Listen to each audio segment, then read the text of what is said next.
तर आम्ही आज गेलतो जत्रेला. कुठे गेलतो सांगतो चला व्हिडिओ मध्ये पुढे. तर राम राम मंडळी, स्वागत आहे आपल्या व्हिडिओ मध्ये. तर मी इथे ठेवलेला खाटर मोबाईल पण तर माझा आंघोळ करताना चोरून व्हिडिओ काढला. मग नंतर आपल्याला जायचं तर दिदीला सोडायला. आणि या पोरी बघा काय म्हणतात.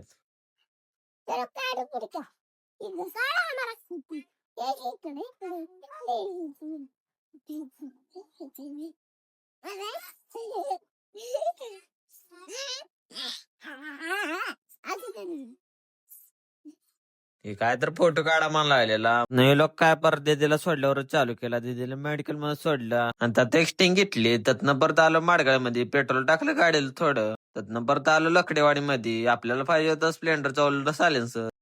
भाऊ होता कामात बिझी म्हणून म्हणलं राहू दे. मग त्यातनं आलो होतो खाली, तर चालू होतं माती भरायचं. आणि हे काम चालू होतं आपल्या पाहुण्याच्या. तिथं होतं ऑपरेटर अमोल सलगर. हे पण थोडेसे व्हिलॉग काढतात. त्यांचा आपण व्हिडिओ भेटलेला मागच्या व्हिलॉग मध्ये सांगितलेलं तुम्हाला. मग त्यातनं आलो डायरेक्ट आणि खिशात चार्जर कोंबला, हातात केबल घेतली आणि निघालो सोन्याकडं. मग सोन्याने येता येता पाण्याची बाटली आणायला सांगितलेली, बाटली घेऊन गेलो सोन्याकडं. मग इथं चालू होतं त्यांचं जनावराला ऊस तोडायचं नियोजन. आणि सोन्या इथं आपल्याला केलता उशीर. आपल्याला जायचं होतं एका ठिकाणी जत्रेला. सोन्या आपल्याला सकाळ लवकर लवकर म्हणून फोन करत होता आणि आणि स्वतः जाऊन ऊस तोडत होता. सोन्यापाशी होतं जगदेवचं डिझेल, ते नेऊन देत होतं आपल्याला जगदेवला. ते नेऊन दिलं. डिझेल देऊन माघार येऊन बघतो तर काय, तर सोन्याने कांड करून ठेवलेलं. पुढे ट्रॅक्टर घेऊन गेलता, माग ऊस सांडत गेलता. आणि माग सांडलेलं ऊस जेसीबी मध्ये भरून आणायला आले. आणि इथं नियोजन सांगायला होतं किरण राजपूत. आणि हे पट्ट्या तर डायरेक्ट कॉलेज मधनं जेसीबी वर ऑपरेटिंग करायला आलता, ते पण गळ्यातलं मंगळसूत्र घालूनच. मग इथं आलेल्या जेसीबीन वांड्याचा ऊस खाली केला आणि इथं सोन्यान बोळ्या ट्रॅक्टर घालून स्वतःचा ऊस खाली करून घेतला आणि ट्रॅक्टर लावला साईडला. निघालो आम्ही तिघ जण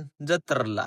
मग पोचलो मोरड्यात. मोरड्यात आला सोन्या नियोजन ठरलं चप्पल घ्यायचं. मग चप्पल घेतली सोन्याला आणि त्यातनं गेलो कपडे घ्यायला. कापड वगैरे घेतली. मग सोन्या मापाची काही तर पॅन्ट भेटीनं झालती, कारण गडी लय लांबडा आहे हो. मग इथं बाहेर चालू होतं जयंतीचं नियोजन आपल्या राजेच्या. मग सोन्यानं थोडीशी आकड पॅन्ट घेतली. नंतर काय मोटर अक्षर राहिलेल्या बुका, मग बेळ थोडीशी खाऊन घेतली. त्यातनं निघालो डायरेक्ट जत्राच्या ठिकाणी. इथं वांड्या बघा, वांडे तर नुसती नाटकं चालू असते ती बघा. केस काय वर करतोय, वजन आहे छटाक भरून केस आहे ती किलो. मग जाताना दाखवा म्हटलं आपलं कॉलेज. मग त्यातनं आलो नदीवर. नदी कुठल्या सांगा इकडं सिद्धापूर वाडापूरच्या मध्ये. नदीपाशी गेल्यावर काय पाखरले डोळ्यात चालली. आणि इथं बघा एका गाड्याचं ट्रॅक्टर झालं पंक्चर. आणि इथं बघा त्या ट्रॅक्टरच्या पुढे किती पाखर होती. नदीत काय पाणी किती काय अंधारात दिसत नव्हतं. त्यातनं निघालो प्रबलिंग मंदिराकडं वडापूर इथं. आणि इकडे बघा त्यातनं माणसं माघारी आलेली ना, आपण चाललेलो मंदिराकडे. तर पण म्हटलं असं ते जाऊन यावं, म्हटलं भाऊ काय काय नियोजन कसं काय बघून यावं म्हटलं. तर पुढचं पार्ट 2 मध्ये भेटूया.